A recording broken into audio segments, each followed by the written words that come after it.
Caitlin Clark reminded everybody who she is in the Fever win over the Wings in what was a blowout victory. One where Clark didn't even shoot the ball well again, but she completely dominated the game and shows the difference between her and everyone else through her playmaking. And in less time than you can say playoff contention, the Indiana Fever have transformed from the league's most intriguing storyline to basketball's favorite punchline.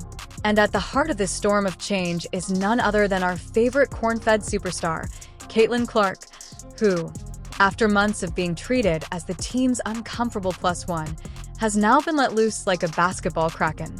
Caitlin Clark said, folks, forget what she's talking about. Today, I'm going to run the show. Today, I'm going to control the pace. Today, I'm going to dictate how this team plays basketball. And in the first half, we saw exactly that. Natasha Howard running the floor. Yeah, you heard that correct. Natasha Howard running the floor. Yeah, I shit you. Folks, fans have a voice. Sometimes when the noise gets too loud and they're tired of hearing from it, they say, let's just buy in a little bit. Let's let Caitlin Clark be Caitlin Clark. Let's not pull the reins back too much. And in that first half, we saw exactly that. Shall we go back to only a few weeks ago? After someone brought up politics, the atmosphere in the Fever locker room was greater than that of a family Thanksgiving feast. During a power outage, the atmosphere felt colder than Antarctica. The chemistry was so poor that it would have failed the science course in high school. However, they are now operating like a well-oiled machine. If NASA engineers with a side business and basketball prowess created that machine, then that's what we're talking about when we are referring to Caitlin Clark running the show. Caitlin Clark running the offense, being the innovator of offense, the distributor of offense for the Indiana Fever. This is exactly what we mean right here. This game was an absolute blowout. Dallas Wings didn't know what hit them. Everybody ate in this game. The moment Dana Bonner packed her bags and brought her me-first mindset with her was a turning point. After strutting into that locker room like she was the Coachella headliner, Bonner found out she was actually scheduled for an open mic night at a coffee cafe that was desolate. She attempted to be the focal point of a jigsaw with Caitlin Clark's name already inscribed in the center. It was similar to seeing someone attempt to use a selfie in place of the Mona Lisa and hoping the Louvre would accept it. So, Indiana Fever just released her, cut their losses, right? And I hear these analysts saying stuff like, they should have held out for a trade, or I wish they had got a trade for her. She was literally untradeable. Right? Like, what team would give up any of their core players for a player that's past their twilight? They picked up R.A. McDonald, or re-signed R.A. McDonald, who we all saw was a spark plug just a couple weeks ago. She's an upgrade compared to Dwana Bonner. Bonner's exit involved more than just a shift in people. An exorcism took place. You could almost hear the collective sigh of relief as soon as she unpacked her locker. It was so loud that it appeared as an unexpected breeze on weather radars. Because we've seen a huge change. We've seen a huge change from the Indiana Fever over the last 6 quarters. And especially in the fourth quarter, in the Dallas Wings game. And there were 2 players in particular that I have said that their style of play, regardless of how they're playing, is not going to work long term. And those 2 players had unbelievable games yet. Subscribe if you're enjoying it. The Fever lost dead weight that was tying them to the bottom of the standings in addition to losing a player. It was like taking out a splinter that has been there for months, addition by subtraction. All of a sudden, the group was able to breathe normally again without being surrounded by the oppressive vapors of entitlement and ego. What followed? The skies became clear. The birds began to sing. The Indiana Fever also recalled that they were let to play basketball as they pleased. The team's energy changed more quickly than a TikTok trend when Bonner's negative gravitational pull was absent. During games, Players who appeared to be attending a funeral started giving high fives, chest bumps, and playing with a delight that reminds spectators of why they initially fell in love with basketball. This team is like a sorority group. I'm not joking. They are so closely bonded, like the energy that all of them have with each other. There is not like where you see and someone looks a little disconnected. This is literally the most tight-knit team. I'm telling you, and I actually think all the discourse or the people trying to create discourse offline or outside the locker room only makes them tighter. And throughout the training session, I saw multiple times where, they were like laughing and mucking around and just completely like high-fiving and actually speaking of the high five. Here comes Sophie Cunningham, the basketball equivalent of a triple espresso shot for humans. Cunningham seized the squad by their collective jerseys and essentially yelled, "We're not done yet," in their faces while everyone else was occupied with penning eulogies for the Fever season. She didn't just take charge. With the subtlety of a library fireworks show, she threw herself into the orbit of leadership. In one blonde cyclone of energy, Cunningham served as the team's unofficial hype woman, defensive drill master, and locker room therapist. She was not providing matches to the team when they needed a spark. She was flinging motivational Molotov cocktails.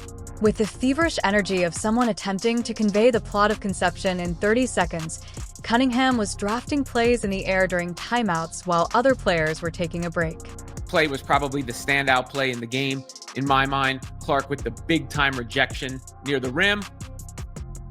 And then the get-ahead pass to Sophie Cunningham, touchdown.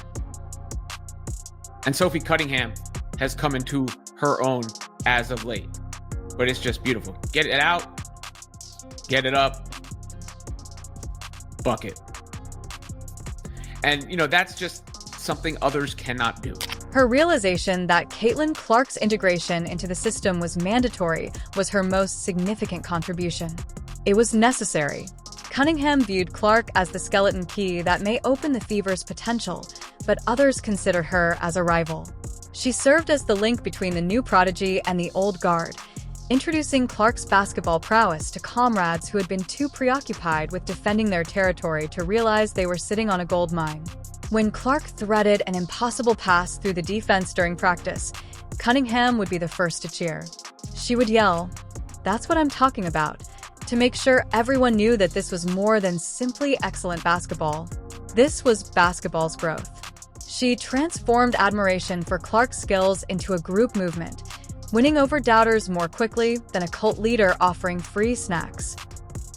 All right, everyone who said that the Fever played better without Caitlin Clark, come to the front because I'm going to slap you in the face.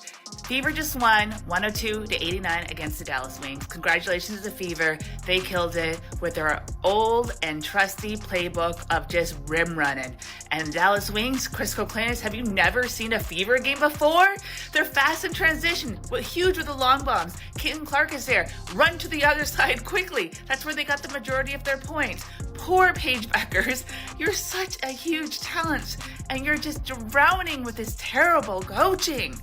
Oh, it breaks my heart, but it was an incredible game until the last quarter when it was very clear that the Fever would take it. Caitlin Clark, meantime, was going through a transformation of her own.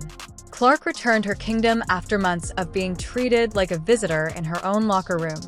She did so by earning it with talent, perseverance, and the kind of work ethic that makes Olympic competitors seem like weekend warriors, rather than by demanding it. The Clark that we currently see is not merely a basketball player. Every pass is a note in the symphony she is conducting, and every 3 mornings is a crescendo. She is no longer a newbie attempting to establish herself. She is the focal point that elevates everyone in her vicinity. Viewing old Heat games from earlier in the season feels like viewing footage from a different universe, where joy and basketball brilliance were outlawed by a constitutional amendment since the shift has been so thorough. Caitlin Clark now has the 5th most double-doubles with points and assists in WNBA. The 5th most double-doubles with points and assists in WNBA. And we're only in year 2? And we've missed half the season so far? Oh no. Oh, that record's going to be broken any day now. Screaming or controlling others is not Clark's style of leadership. It's about raising the bar. She doesn't ask for attention. She adds more illumination for the other people. She doesn't only make accurate passes. Being proactive, they reach teammates' hands before they even recognize they are open. As the defense continues to set up the checkerboard, she is engaged in a game of chess. 3 steps forward, speeding up.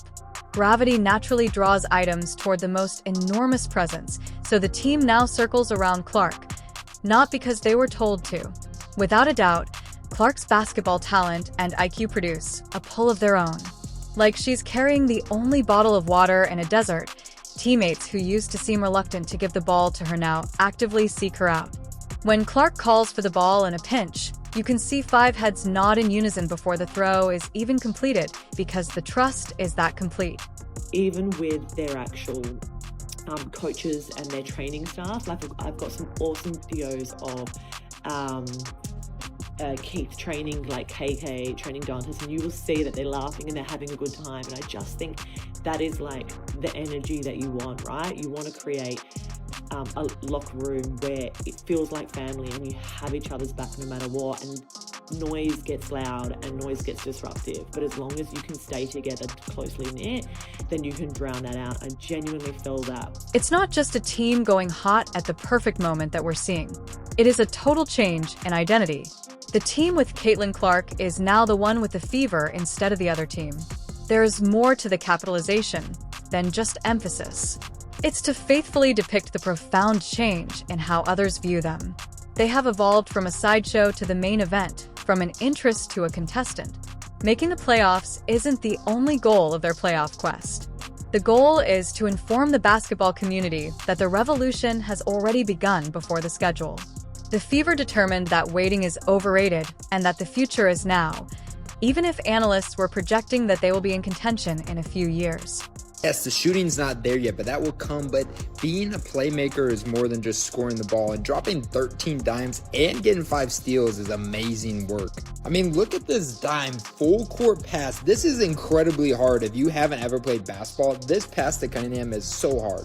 And she was doing this all game. Here's another one in the 4th quarter to Kelsey Mitchell for an easy layup. With CC back in the lineup, this Fever team is starting to click, and they are becoming a force. They have 2 key games before the All-Star game, and I think if they can win both of those, this team's going to be right in there for the second half of the season. The urgency of those who have just learned that their Netflix free trial expires tomorrow and still have 3 seasons to binge watch is being exploited. A portion of the story is revealed by the numbers. They see better defensive rotations, higher assists, lower turnovers, and higher shooting percentages, but they fail to see the intangible change.